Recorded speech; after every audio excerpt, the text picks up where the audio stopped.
Julian Hayes controlled billions of dollars. But tonight, he couldn't even control a single breath. The world knew Julian as the Iron Architect. At 52, he was the CEO of Hayes Global, a man who transformed skylines and broke rivals without blinking. He lived in a penthouse made of glass and steel, a place as cold and transparent as his soul. He had no wife, no children, and no hobbies that didn't involve a spreadsheet. He believed that people were either assets or liabilities. But a rain-slicked highway on a Tuesday night didn't care about his net worth. The accident was a chaotic blur of screaming tires and the sickening crunch of a Mercedes-Benz being folded like paper by a freight truck. When the world stopped spinning, Julian was suspended in the dark. He felt a hand warm, rough, and steady, holding his own through the shattered window. He heard a woman's voice, a soft southern lilt that sounded like a lullaby in the middle of a war zone. "Stay with me, sugar. Just keep looking at my eyes. The sirens are coming. You aren't alone." Then the world went black. When Julian woke up, he wasn't in his office. He was in a hospital bed, surrounded by the rhythmic hiss-click of a ventilator. He tried to sit up. Nothing. He tried to blink. Nothing. He tried to scream for the nurse. Silence. The doctors stood over him, their voices clinical and detached. "Locked-in syndrome," they whispered. "Total paralysis of nearly all voluntary muscles. He's in a deep coma. There's no sign of cognitive awareness." They were wrong. Julian was trapped inside a tomb of his own flesh. His mind was as sharp as a razor, screaming at them to look closer, but his body was a statue. He was a prisoner in the most expensive VIP suite in the city, and the silence was deafening. The first few days were a masterclass in betrayal. Because the doctors believed Julian couldn't hear, his inner circle didn't bother to hide their true colors. On the second morning, Robert Mitchell, his CFO for 15 years, walked into the room. He didn't come to check the vitals. He came to check the clock. "The board is already moving," Robert said to a lawyer near the window. "If he doesn't show signs of life in 48 hours, we trigger the incapacity clause. I've already got the press release drafted. The passing of a legend. It'll actually help the stock price." The lawyer chuckled. "What about his will? He's got no heirs." "We're looking," Robert said, his voice cold. But honestly, Julian was so arrogant he thought he'd live forever. He probably didn't even sign it. "If he's a vegetable, we carve up the estate and move on. He's just a body taking up space now." Julian wanted to roar. He wanted to leap from the bed and wrap his hands around Robert's throat. He had made that man a multimillionaire. He had paid for Robert's wedding, his kids' tuition, his mistakes. And here Robert was, measuring Julian for a coffin while he was still warm. Then came the friends. Women he had showered with diamonds and men he had golfed with at the club. They came in waves, staying for 5 minutes, just long enough to take a somber photo for social media. "So tragic," one woman whispered, clicking her tongue while she adjusted her lipstick in the reflection of Julian's heart monitor. "He had such good taste in art. I wonder what's going to happen to that penthouse. It would be a waste if it just sat there." Julian realized with a crushing weight that in 30 years of building an empire, he hadn't built a single real relationship. Every person in his life was a transaction. Now that the bank was closed, nobody cared about the man. By the fourth night, Julian had given up. He decided that if this was what his life had amounted to, a pile of money surrounded by wolves, then he didn't want to wake up. He began to let go, drifting into the gray fog of despair. Then, at 11 p.m., the door creaked open. It wasn't the sharp clack-clack of high-heeled lawyers or the heavy tread of greedy executives. It was a soft, rhythmic squeak, the sound of rubber work shoes on linoleum. He heard the slosh of water in a bucket and the scent of pine cleaner filled the air. "Evening, Mr. Hayes," a voice said. Julian's heart, the only part of him that felt alive, skipped a beat. It was her, the woman from the highway. "I don't expect you remember me," she said softly. "My name's Maya. I work the night shift here, cleaning and maintenance. But we met once before, out on the I-95. I was the one who held your hand." Julian listened as she moved around the room. She wasn't rushed. She didn't talk to the machines. She talked to him. I saw the news, Maya continued. They say you're the most powerful man in the city. But looking at you now, you just look like a man who's had a very long day. My mama used to say that the bigger the tree, the harder the wind blows on it. You must have been tired for a long time, Julian. She used his first name. Not Mr. CEO. Not the billionaire. Just Julian. The doctors, they come in here and talk about you like you're a broken car. They say your brain isn't firing. But I don't buy it. See, I lost my husband, David, 3 years ago. Lung cancer. They told me at the end he couldn't hear me. But I sat with him every night. I told him about my day. I told him about our daughter, Lily. And the night he passed, he looked at me and smiled. He knew I was there. And I know you're here too. For the first time since the crash, Julian felt a spark of warmth. Maya wasn't there to take his shares. She wasn't there for a selfie. She was there because she believed he was a human being. Maya returned every single night. While she mopped the floors and dusted the windows, she gave Julian the education he had missed in business school.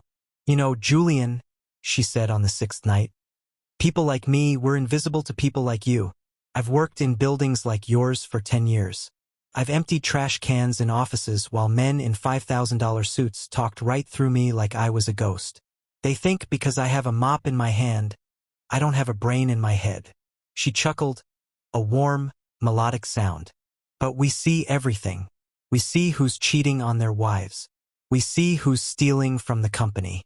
We see who's kind to the security guard and who treats the receptionist like dirt. Character isn't what you do when the cameras are flashing, Julian. Character is how you treat the people who can do absolutely nothing for you. Julian felt a deep sense of shame.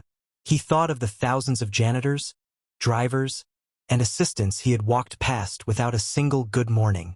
He had thought he was the architect of the world, but he realized he was just a man who lived on top of a mountain built by people he never bothered to thank. One evening, Maya brought a guest. I hope you don't mind, Julian, but my sitter had a flu, Maya whispered. This is my Lily. She's 7. She's real quiet, I promise. Julian heard the light, quick footsteps of a child. Mommy, is he sleeping? A high, sweet voice asked. He's resting, baby. Why don't you sit in the chair and do your homework? Can I show him my drawing first? Julian felt a tiny, soft hand touch his arm. It was a sensation so light it was almost a dream, but it felt more real than any handshake he'd ever given. Hi, Mr. Julian, Lily said. My name is Lily. My mommy says you're a very strong man, like a lion. I drew you a picture of a garden. I put a lot of yellow in it because yellow is the color of sunshine, and I think it's too dark in here. Julian wanted to scream with joy. A 7-year-old girl was worried about the darkness of his life. She didn't know he was a billionaire. To her, he was just a lion who needed some sun. You aren't alone, Mr. Julian, Lily whispered. When I get scared at night, I remember that God is watching the birds, so he must be watching me, too. I'll leave my sunshine right here for you. Julian felt something inside his chest crack. The fortress he had built around his heart, the one made of ego, money, and bitterness, was finally starting to crumble. On the 10th day, the magic took a dark turn. Robert Mitchell arrived with a team of lawyers and a doctor Julian hadn't seen before. The board has made its decision, Robert said. His voice was full of a fake, oily sadness. We are transferring Mr. Hayes to the Silver Oaks facility upstate tomorrow morning. It's a specialized hospice. It'll be quieter there. Julian knew what Silver Oaks was. It was a warehouse for the wealthy who were never coming back. It was a place where they would pump him full of sedatives and wait for his heart to stop so they could execute his estate. It was a death sentence. Is the paperwork ready? The lawyer asked. Signed and sealed, Robert said. I've been appointed interim CEO. The merger goes through on Monday. Julian would have wanted it this way. Liar, Julian thought. You're doing this because you know I'd never approve that merger. You're killing my company while you kill me. That night, Maya came in, but she wasn't humming. Julian could hear the heaviness in her step. I heard the news, Julian, she said, her voice trembling. They're taking you away tomorrow. Upstate. I can't get there. I don't have a car, and the bus doesn't run that far. She sat down and took his hand. For the first time, she didn't mop. She just sat.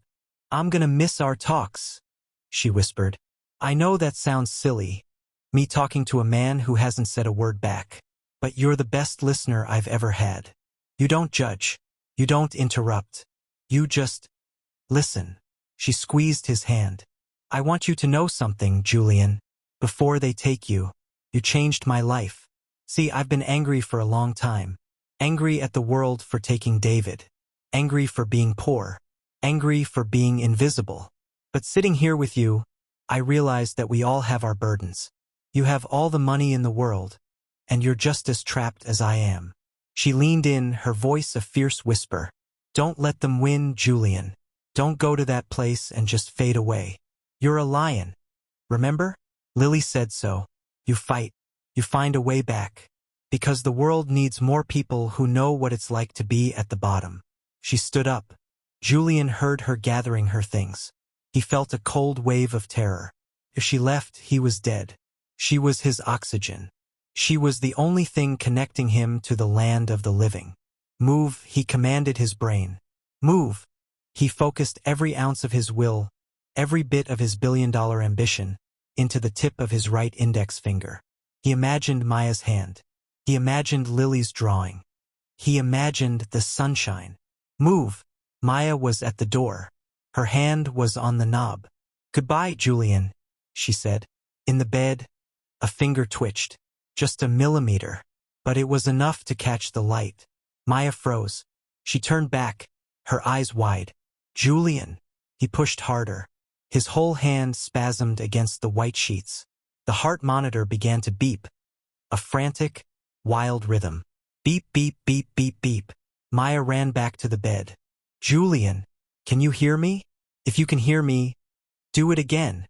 Julian poured his entire soul into his eyelids. They felt like they were made of lead and glued shut with concrete. But he fought. He fought for the janitor. He fought for the 7-year-old girl. He fought to be a human being again.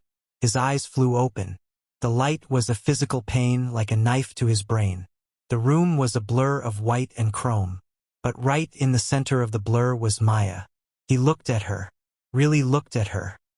He saw the gray in her hair, the kindness in her eyes, and the tears streaming down her face. He moved his cracked, dry lips, felt like swallowing glass, but he forced the air through his lungs. Maya, he whispered.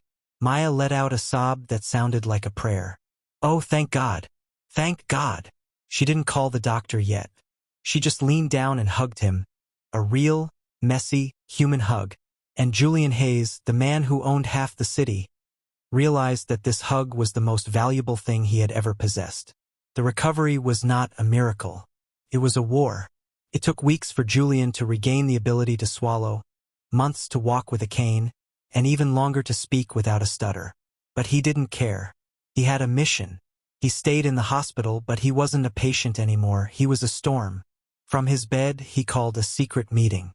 He didn't call Robert Mitchell. He didn't call the board. He called a young, hungry lawyer he knew wasn't in Robert's pocket. I want the incapacity clause revoked immediately, Julian barked. His voice still raspy but regaining its iron edge. And I want a full audit of every transaction Robert Mitchell has made in the last 10 days. If he's bought so much as a cup of coffee with company funds, I want him in handcuffs.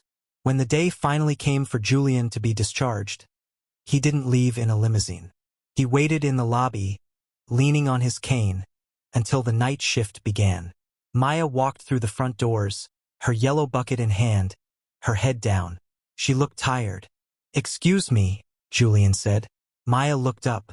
Her eyes widened, and a massive smile broke across her face. Julian, look at you. You're standing. I am, Julian said, his eyes misty. But I'm not here to talk. I'm here to give you something. He handed her an envelope. Julian, I told you, I don't want your money, Maya said, stepping back. I didn't sit with you for a check. I know you didn't, Julian said. That's why you're the only person I trust. That's not a check, Maya. Those are the deed papers to a new community center in your neighborhood. And a contract. I'm starting a foundation. We're going to find people like you, the invisible ones, and we're going to give them the tools to build their own empires. I want you to run it. Maya looked at the papers, then back at Julian. You're serious? I've spent 50 years building things out of steel and glass, Julian said. I want to spend the rest of my life building things out of people. Starting with the woman who saved my life. 6 months later, Julian Hayes sat in a small, crowded apartment in a part of the city he used to only see from his helicopter. There was no air conditioning, and the smell of fried chicken and laundry filled the air. Julian was sitting on a plastic-covered sofa, holding a plate of Maya's peach cobbler. Is it good, Mr. Julian? Lily asked, jumping up and down. Julian took a bite. It was sweet, warm, and perfect. It's the best thing I've ever tasted, Lily. Look, I made you a new one. Lily handed him a drawing. It was the lion again. But this time the lion wasn't taking a nap. He was standing on a mountain and he was holding a mop. Behind him was a woman and a little girl, and they were all laughing. Julian looked at the drawing, then at Maya, who was in the kitchen laughing with her sister. He thought about his glass penthouse, currently sitting empty and cold. He thought about his billions of dollars. He realized that he had spent his whole life trying to be a king, only to find out that being a friend was much more rewarding. He leaned back, felt the warmth of the small room, and for the first time in his life, Julian Hayes wasn't thinking about the next merger. He was thinking about how lucky he was to be seen. The magic wasn't in the recovery. The magic was in the listening.